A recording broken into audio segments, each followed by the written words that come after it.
Hai, perkenalkan nama saya Sarah Adelina Saragi, NIM 2018-31083. Di sini saya akan menjelaskan materi tentang perulangan, percabangan, dan arai. Perulangan atau dalam bahasa Inggris disebut dengan loop adalah instruksi program yang bertujuan untuk mengulang beberapa baris perintah. 1. Inisialisasi. Inisialisasi adalah tahapan mempersiapkan kondisi awal untuk melakukan sebuah pengulang. Tahap ini merupakan tahap sebelum memasuki tahap perulangan. Misalnya mengisi variabel sebagai nilai awal. 2. Proses adalah tahapan bagian pengulang dengan melakukan proses yang akan dilakukan secara berulang-ulang sesuai dengan perintah. 3. Iterasi. Iterasi adalah tahap ini terjadi dalam bagian pengulang dengan menambahkan pengulang agar terus berjalan. 4. Terminasi. Terminasi adalah tahap berhentinya sebuah pengulang. Tahap ini merupakan tahap yang sangat penting dalam pengulang karena kalau tidak berhenti maka pengulang akan menambah terus dan menjadi pengulang tanpa henti. Macam-macam struktur perulangan. 1. Perulangan for. Struktur perulangan for biasa digunakan untuk menggunakan suatu proses yang telah diketahui jumlah perulangannya. Dari segi penulisannya, struktur perulangan for tampaknya lebih efisien karena susunannya lebih simpel dan sederhana. Pernyataan for digunakan untuk melakukan looping. Pada umumnya, looping yang dilakukan oleh for telah diketahui batas awal, syarat looping dan perubahannya. Selama kondisi terpenuhi, maka pernyataan akan terus dieksekusi. Bentuk umum struktur perulangan for. 1. Initialization, yaitu untuk memberikan nilai awal untuk variabel dan hanya dijalankan sekali saja.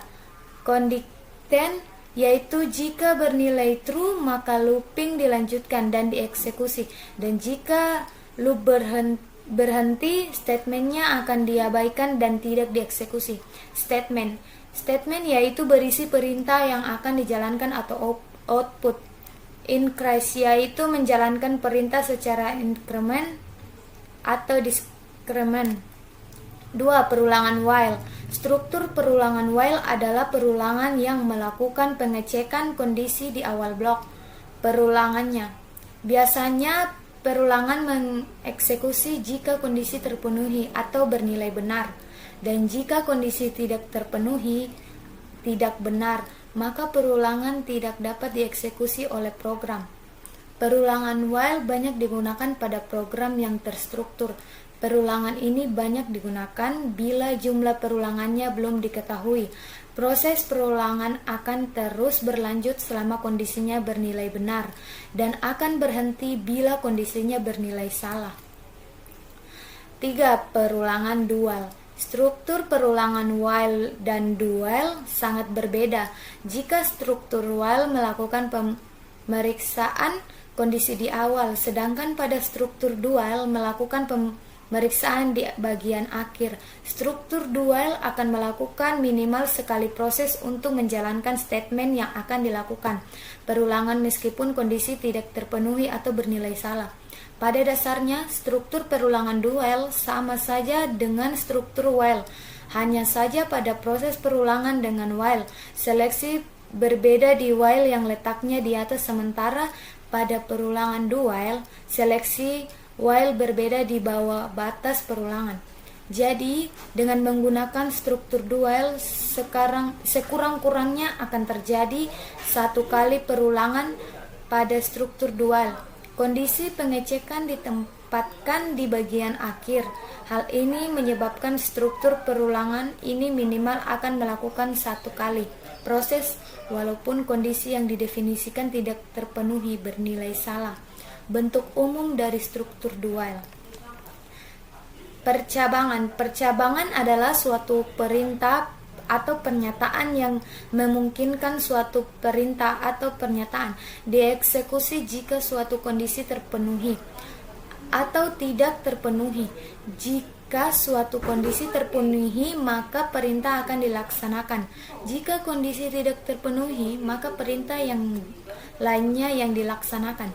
Di dalam pemrograman, kita harus dapat menentukan aksi apa yang harus dikerjakan oleh pemproses atau prosesor. Ketika sebuah kondisi terpenuhi dengan menggunakan operasi logik, macam-macam percabangan. 1. If else. Pernyataan percabangan if else digunakan untuk memecahkan persoalan, untuk mengambil suatu keputusan di antara banyak pernyataan yang ada. Statement if digunakan untuk melakukan proses percabangan di dalam program. 2. Switch case. Switch case, bentuk dari switch case merupakan pernyataan yang dirancang khusus untuk menangani pengambilan keputusan yang melibatkan sejumlah atau banyak alternatif penyelesaian. Pernyataan if satu kondisi. Seperti yang sudah kita ketahui, pernyataan percabangan dipakai untuk memecahkan persoalan dengan cara mengambil suatu keputusan dari berbagai pernyataan yang ada. Untuk keperluan pengambilan keputusan, Dev C++ menyediakan beberapa perintah. Salah satunya adalah if satu kondisi. Pernyataan if satu kondisi mempunyai pengertian jika kondisi bernilai benar, maka perintah akan dikerjakan. Dan jika kondisi bernilai salah, maka perintah akan diabaikan. Jika kondisi bernilai benar, maka perintah akan dikerjakan. Jika kondisi bernilai salah, maka perintah tidak akan dikerjakan. 1. Pernyataan if dua kondisi. Struktur percabangan if dua kondisi atau if else sedikit lebih kompleks bila dibandingkan dengan struktur if yang hanya memiliki satu buah kondisi. Sebenarnya konsepnya juga sederhana, yaitu pada struktur jenis ini terdapat sebuah statement khusus yang berfungsi untuk mengatasi kejadian apabila kondisi yang didefinisikan tersebut bernilai salah atau terpenuhi. Artinya dalam pernyataan if dua kondisi, jika kondisi bernilai benar maka perintah satu akan dikerjakan, dan jika kondisi bernilai salah atau tidak terpenuhi maka akan mengerjakan perintah kedua. 2. Pernyataan if lebih dari dua kondisi. Struktur percabangan if lebih dari dua kondisi atau if else majemuk merupakan struktur percabangan yang biasanya membingungkan para programmer pemula. Percabangan if else menjemuk sebenarnya merupakan pengembangan dari struktur if dua kondisi, karena percabangan ini akan menambahkan atau menyisipkan satu atau lebih kondisi ke dalamnya. Artinya, dalam pernyataan if lebih dari dua kondisi, jika kondisi satu bernilai benar, maka perintah satu akan dikerjakan. Jika kondisi satu salah, maka akan mengecek kondisi dua.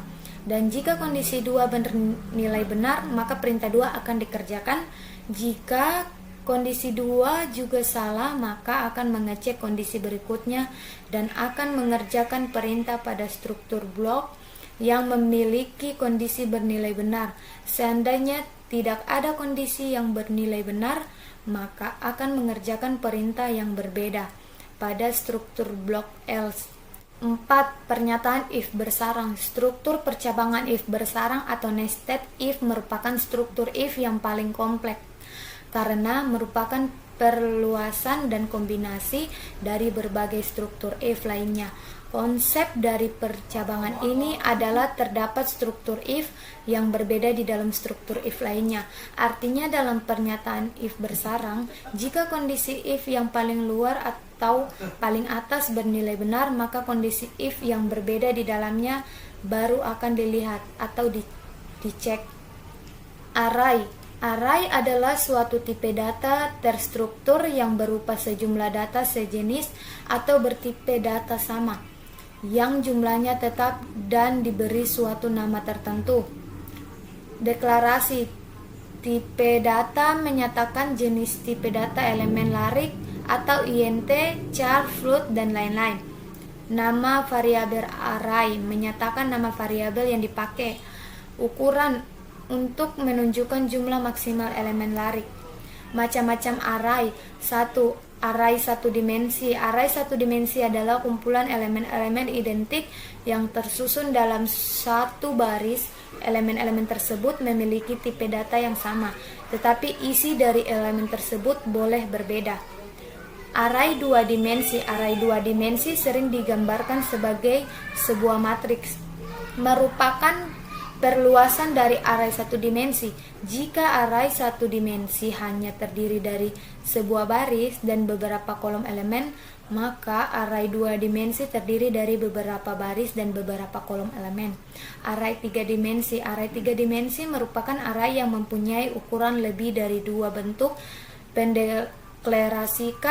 Pendeklarasian array multidimensi sama saja dengan deklarasi array dimensi 1 maupun dimensi 2. Di sini saya mempunyai studi kasus tentang kasir minimarket, di mana program akan meminta inputan member atau non-member.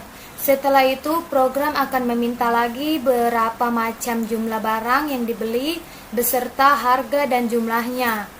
Member akan mendapatkan diskon 5% dari total belanja 100 ke atas jika total mencapai belanja 100, sedangkan non-member tidak mendapatkan diskon.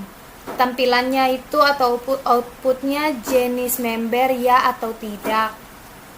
Nama pelanggan, jumlah belanjaan, list belanjaan urut dari harga termurah, diskon, total sebelum diskon, total setelah diskon. Nah, di sini tuh saya sudah mempunyai codingannya ini. Saya sudah masukin inputnya, int input, float hari 10 HR10 ini jumlah. Nah, yang ini tuh arraynya. Ini stringnya. Dan coutnya selamat datang di minimarket Sarah. Coutnya lagi member atau non-member, yes atau no. Sedangkan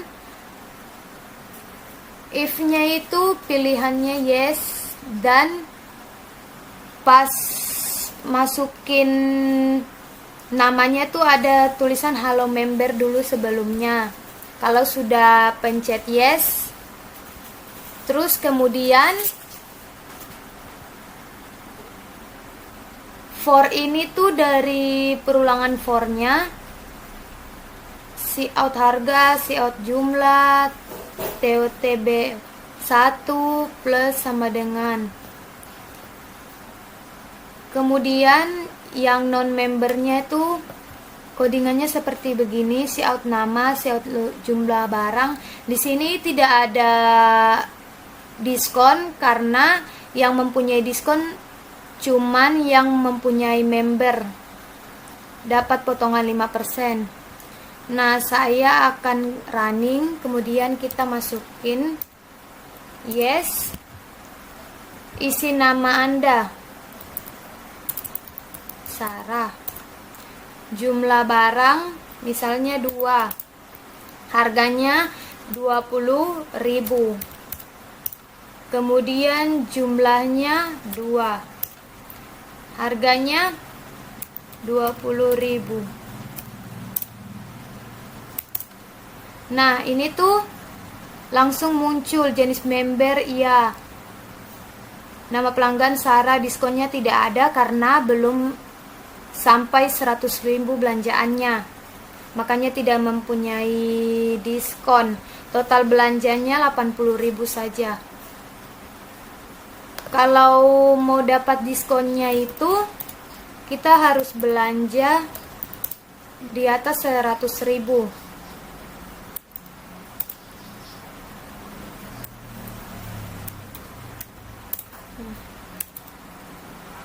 Harga 50.000, jumlah 2. Ini dia mendapat diskon 5% karena sudah di atas 100.000. Jika yang non-member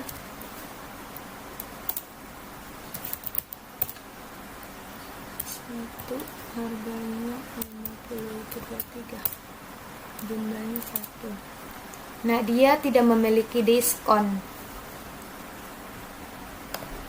Itu saja penjelasan dari saya. Sekian dan terima kasih.